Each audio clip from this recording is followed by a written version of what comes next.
წეღანანი კი კითხა სიმაღლეზე, ჭერის სიმაღლეს რამდენს კარგავთო და ვერო სისტემაა ყოველთვის ჩვენი ტკივილი. იმიტომ რომ ყველაზე დიდი მიაქვს ვეროს. ანუ ვეროს შემთხვევაშიც 50 სანტიმეტრს კარგავთ თუ უფრო მეტი კარგება კერძო სახლებში ერთადად გვენდება. ხო, ამ შემთხვევაში ეს დამოკიდებული არის აი ეს არის მაგალითად ვეროს დამოკიდებული არის მის სიმაღლეზე. გააჩნია, რაც უფრო მძლავრი არის ხოლმე აგრეგატი, რომელსაც შეგნით ვიყენებთ როგორც წესი, მისი ზომაც შესაბამისად უფრო დიდია. ასევე განსხვავება არის ტიპებს შორის. არსებობს კომპაქტური ზომის შიდა აგრეგატები, არსებობს კუთხის შიდა აგრეგატები, რომლებიც შესაძლოა უფრო თხელი იყოს, ვიდრე შედარებით მძლავრი აგრეგატები. ანუ დამოკიდებული არის იმაზე, როგორ შევარჩევთ ტიპს. და ამის მიხედვით განსხვავებული არის ზომა, სიმაღლე, ჭერის, რასაც ვკარგავთ, იმიტომ რომ ერთი არის რომ უნდა განთავსდეს უბრალოდ აგრეგატი, თუმცა ამის გარდა აგრეგატთან უნდა მივიდეს დაერთებები, როგორც სპილენძის მილების, VRF-ის შემთხვევაში, რომელიც უზრუნველყოფს გათოვას და გაგილებას, ასევე კონდენსატის წარმოქმნის გამო დრენაჟის მილები, რაც თავისთავად ადგილს იჭერს. ხო, გააჩნია საშუალოდ 40-50 სანტიმეტრი არის ხოლმე ძირითად აგრეგატების ზომა, რომლებიც გამოიყენება საოფისო სივრცეებში მაგალითად.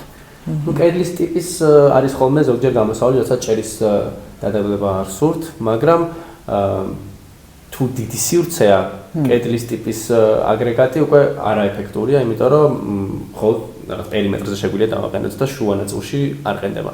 თუმცა ეს ჭერის აგრეგატები უზრუნველყოფს იმას, რომ ჭერიდან ნებისმიერი წერტილიდან უბერავს ქვემოთ ჰაერს და ბევრად უფრო ეფექტურია მაგ მხრივ.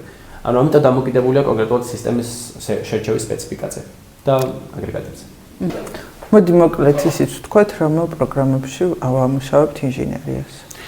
ზოგადად საქართველოში რეალურად ყველაზე გავრცელებული ამ ეტაპზე არის AutoCAD, თუმცა უკვე აქტიურად შემოდის და დანერგილიც არის BIM პროექტირება, Revit-ში ხდება ამ სისტემების პროექტირება სრულად 3D-ში, რომელიც გარდა იმისა, რომ არის ძალიან თვალსაჩინო, ამავდროულად თვალსაჩინოების ნაწილის გარდა მოიცავს უამრავ ტექნიკურ ინფორმაციას, რომელიც რეალურად ქმნის პროტოტიპს შენობისას ციფრულს, რომელიც უკვე გვაძლევს სიმულაციების საშუალებასაც მას შორის და შეგვიძლია შევამოწმოთ რამდენად ეფექტურად იმუშავებს ჩვენ მიერ დაპროექტებული სისტემა. გარდა ამისა, მარტივი აქედან ინფორმაციის ამოღება, მაგალითად, როდესაც დავასრულებთ პროექტს, შეგვიძლია ძალიან მარტივად ცხრილით ამოვიღოთ რა მასალა დაგჭირდება ამ ყოველფრის შესასრულებლად და ასე შემდეგ. ამიტომ BIM ფორმატით პროექტირება არის მომავლის ამბავი და სრულად სამყარო გადაეწყობა თავის მომდე მალე მაგაზე. მარტივდება. ზენონში, ხო ეს ზენონში ყველა პროექტის პროექტირება ხდება BIM ფორმატში Revit-ის გამოყენებით. და კიდე ერთი ესეთი პატარა შეკითხვა. AI თუ ჩაანაცვლებს ინჟინერიას?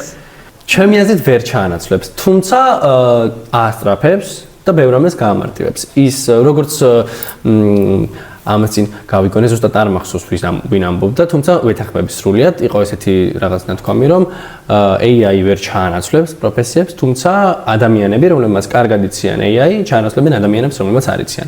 ეს არის ძალიან კარგი ასისტენტი, რომელიც შეგვიძლია გამოიყენოს შენი ეფექტური მუშაობისთვის. და არა სულ ჩანაცვლებისთვის, იმიტომ რომ საბოლოო ჯამში მაინც თავი ინჟინერს მოუწევს, რომ გადახედოს ყველაფერს ასეც AI გაკეთებს. 100%-ით ვეთანხმებ. კი, მეც სრულიად. რა განსხვავებაა კომერციული ფარგლის და შენობის საინჟინრო მიდგომას შორის? თავარი პრინციპი, რაც განასხვავებს ამ მიდგომებს არის ფუნქცია. საცხოვრებელ შენობებში ადამიანების რაოდენობა კონკრეტულ სივრცეებში ბევრად უფრო განსაზღვრულია, ცნობილია, წინასწარ დაახლოებით ვიცით, რაღაც მინიმუმ ოთახების რაოდენობის მიხედვით ვიცით, რამდენი ადამიანი იცხოვრებს და ყველაზე მეტ დროს რამდენი ადამიანი გაატარებს აქ. თუმცა კომერციულ შენობებში დაახლოებით პროგნოზები არსებობს, თუმცა ნაკლებად პროგნოზირებადია. შეიძლება ძალიან ბევრი ადამიანი იყოს ერთდროულად, დღეს რაღაც მონაკვეთში შეიძლება შედარებით ცოტა ადამიანი იყოს. არსებობს ხოლმე კიდე ივენთები, როცა ძალიან ბევრი ადამიანი ერთდროულად იკრიბება და ეს არის მთავარი გამოწვევა ხოლმე, იმიტომ რომ დატვირთვა საინჟინრო სისტემების კომერციულ სივრცეებში შეიძლება ესე უცებ შეიცვალოს ხოლმე და აუცილებელია ამ ყოფის თავიდანვე გათვალისწინება, რომ ორივე შემთხვევაში, როცა ნაკლები დატვირთვაა და ბევრი ხალხია ერთდროულად, სისტემამ გამართულად იმუშაოს და კომფორტი ისევ იყოს მაღალ დონეზე. თუმცა სახლში ბევრად უფრო მარტივია ამ ყოფის წინასწარ განსაზღვრა, დატვირთვას ნაკლებია, სისტემების უფრო მარტივია და მარტივად ადაპტირებადია. ეს არის თავი სხვაობა და გამოწვევა, როცა კომერციულ სივრცეებს ვეხებით პროექტირებისას. ხო, ელექტროობას კი უკვე შევეხეთ ჩვენ სხვა ვიდეოში, მაგრამ მოდი მოკლედ ვთქვათ, აი ინჟინერია რო იგეგმება, რა თქმა უნდა, ელექტროობასაც ეხება. რა არის ყველაზე მთავარი? რა თქმა უნდა, რეალურად MEP ინჟინერია აბრევიატურაც ყოფს ამ მიმართულებებს, რომ მექანიკა, ელექტროობა და მევგაყვანილობა, თუმცა ჩემი გადმოსახედიდან ზოგადადაც ეს არის ერთი მთლიანი ორგანიზმი, იმიტომ რომ ჩვენ შეგვიძლია ვისაუბროთ ცალკეულად, მაგალითად, რაზეც უკვე ვისაუბრეთ, გათხოვა-გაგლება ვენტილაციის სისტემებზე, და რამდენად კარგად უნდა იყოს დათვლილი და ეფექტურად უნდა იყოს შერჩეული თითოეული აგრეგატი, თუმცა თუ კი არ მივაწოდეთ ელექტროენერგია, ვერც ერთი აგრეგატი ვერ იმუშავებს. თუ კი არ გვექნა ელექტროენერგია, უბრალოდ განათლებული არ იქნება შენობა და საერთოდ არაფერს ასე არ ექნება ამ შენობაში. ამიტომ ეს ყველაფერი გარდა იმისა, რომ ელექტროენერგიას აქვს თავისი დამოუკიდებელი მოკლედ გადაჭრები პრობლემებსაც გადაჭრის შენობაში. აუცილებელი არის, რომ ის ერთ ორგანიზმად წარმოვიდგინოთ, იმიტომ რომ ელექტროობის გარეშე ვერც სხვა სისტემები ვერ იმუშავებს გამართულად. მთავარი საკითხი კიდე რაც შეგვიძლია განვიხილოთ არის, რომ ელექტროობის მიმართულება იყოფა ორ მთავარ ნაწილად, ეს არის მაღალი ძაბო და დაბალი ძაბო.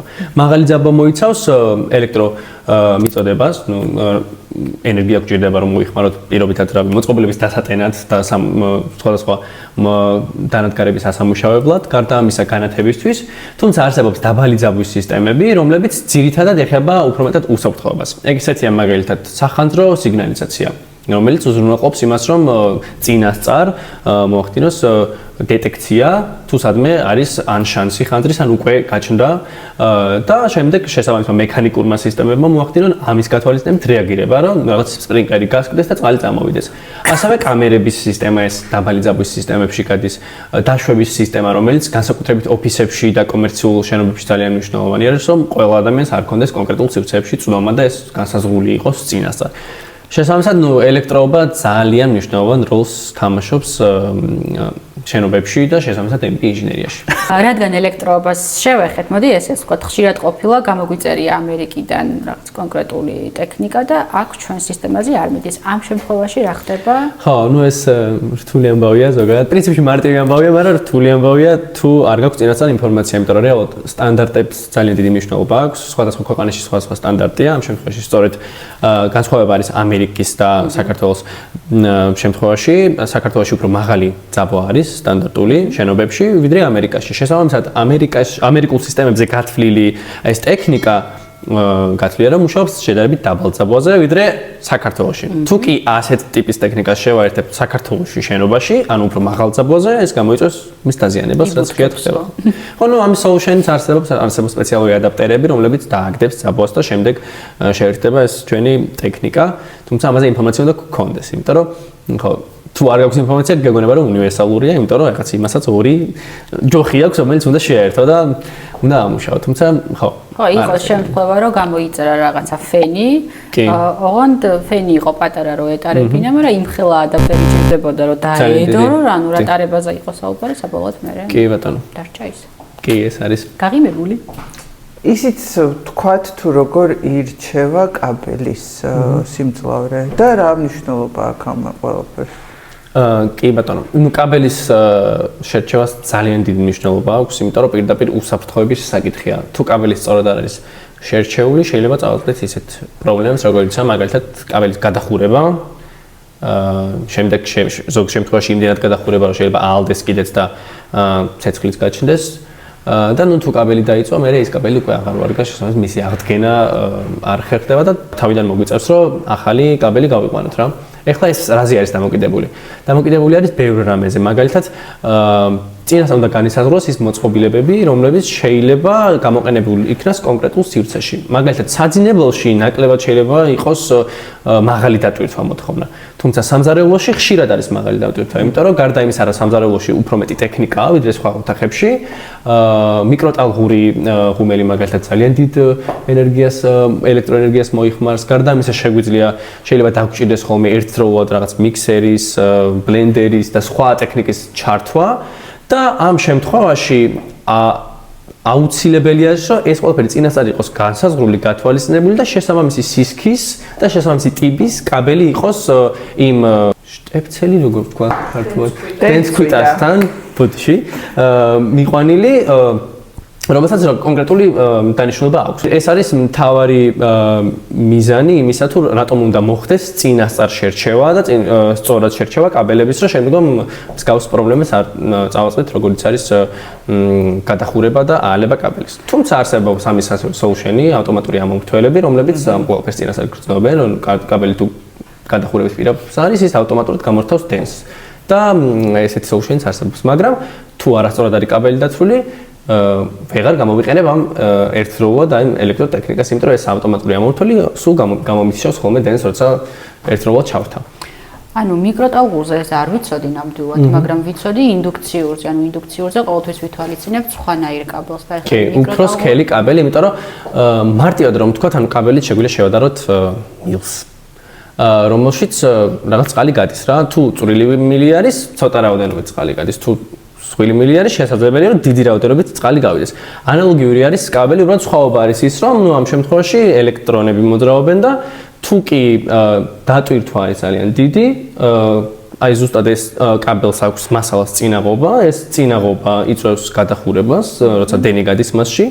და ამ დროს ხდება თუ არასწორად არის კვეთი, სისქე კაბელი შერჩეული, ამ დროს ხდება სწორედ გადახურება და დაზიანება კაბელის.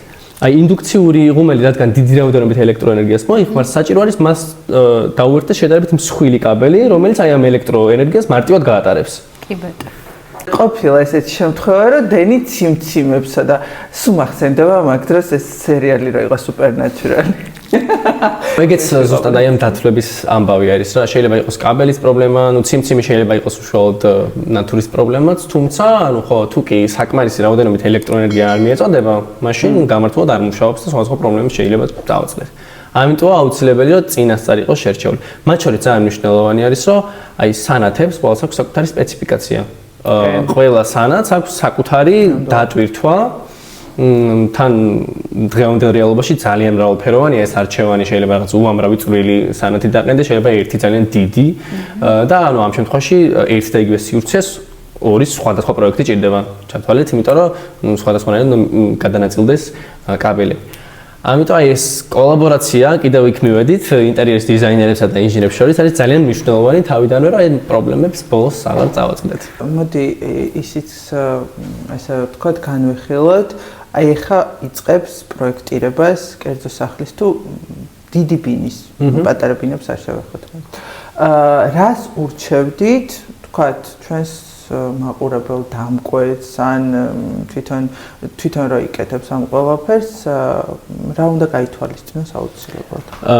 კი ბატონო, პირველ რიგში ვურჩევდი, რომ აუცილებლად მომავლისთვის გაითვალისწინონ ეგ გამოიჩინონ წინახედულობა და პროექტის შექმნის გარეშე არ დაიწყონ უშუალოდ სამუშაოების განხორციელება, იმიტომ რომ ძალიან მნიშვნელოვანი არის შემდგომი ოპერირებისთვის, რომ იცოდე შენს სივრცეში, იქნება ეს კომერციული სივრცე თუ პირადი საცხოვრებელი სივრცე, სისტემები როგორ მუშაობს, რა პრინციპებს ეყრდნობა, სად გადის და ასე შემდეგ, იმიტომ რომ შემდგომში წარმოქმნილი პრობლემის აღმოფხვრა ამ გზით ბევრად უფრო მარტივია.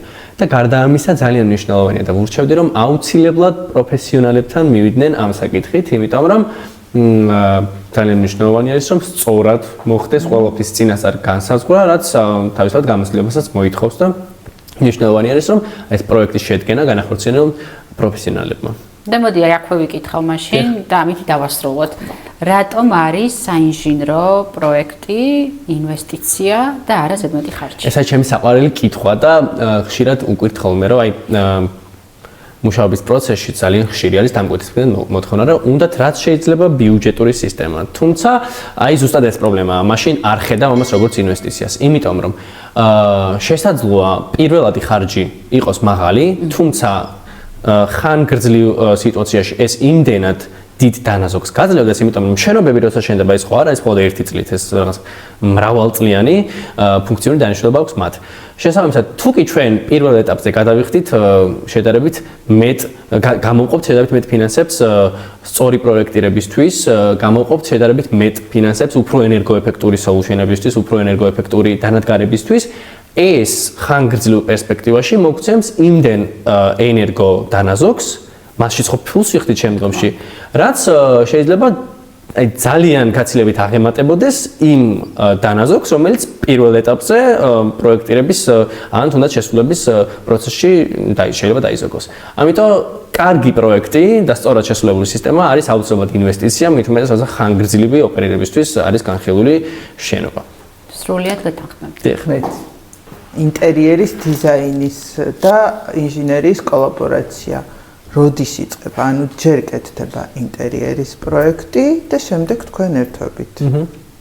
კი, ანუ ზოგადად ვფიქრობ, რომ ყველა მხარე, რომელიც კონკრეტულ პროექტში ჩართულია, აუცილებლად თავიდანვე ერთად უნდა ისხდეს მაგიდასთან და ეს არის ყველაზე მთავარი სოლუშენი ამ პრობლემის. მაგრამ რა თქმა უნდა, ინტერიერის დიზაინის სრულყოფა არის ძალიან გამარტივებული გზა ინჟინერისთვის, იმიტომ რომ მან უკვე იცის სივრცეების ტექნიკური გადანაწილება, მან იცის სად არის სამზარეულო და იქ საინჟინრო სისტემების გადაწყვეტას შესაბამისად განსაზღვრავს, მან იცის სად არის საძინებელი, სად არის ასევე აი ძალიან დიდი მნიშვნელობა აქვს დენსკვიტებს, რა ტიპის სანათები არის ელექტროობის მიმართულებით თუ განვიხილავთ, იმიტომ რომ ყველაფერს აქვს თავისი დატვირთვა, ყველაფერს ჭირდება წინასწარ განსაზღვრა, რომ აი ამ ვიზუალურ სილამაზესთან ერთად შეიქმნას კომფორტიც და სწორად იყოს შედგენილი საინჟინრო სისტემები. ამიტომ როდესაც დასრულდება ინტერიერის დიზაინი, ამის შემდეგ უფრო მარტივია ინჟინერისთვის, რომ გადაწყვეტილებები მიიღოს, იმიტომ რომ მას აქვს უკვე მოცემულობა. თუმცა ხშირია შემთხვევები, როცა იცვლება ინტერიერის დიზაინიც შემდგომში, ამიტომ აი ყოველ ეტაპზე აი ცვლილებების გავლა ინჟინერებთან ერთად და არქიტექტორებთან ერთად მათ შორის ძალიან მნიშვნელოვანი არის, რომ ეს პრობლემები თავიდან ავირიდოთ და რაღაც სოლუშენი ერთად ვიპოვოთ ხოლმე. საყვარლები არიან ეს ინჟინერები. არ არის ცუდი ხალხი. არ არის ცუდი ხალხი. მარტივად ასე რომ ინტერიერის დიზაინერები თანამშრომლები.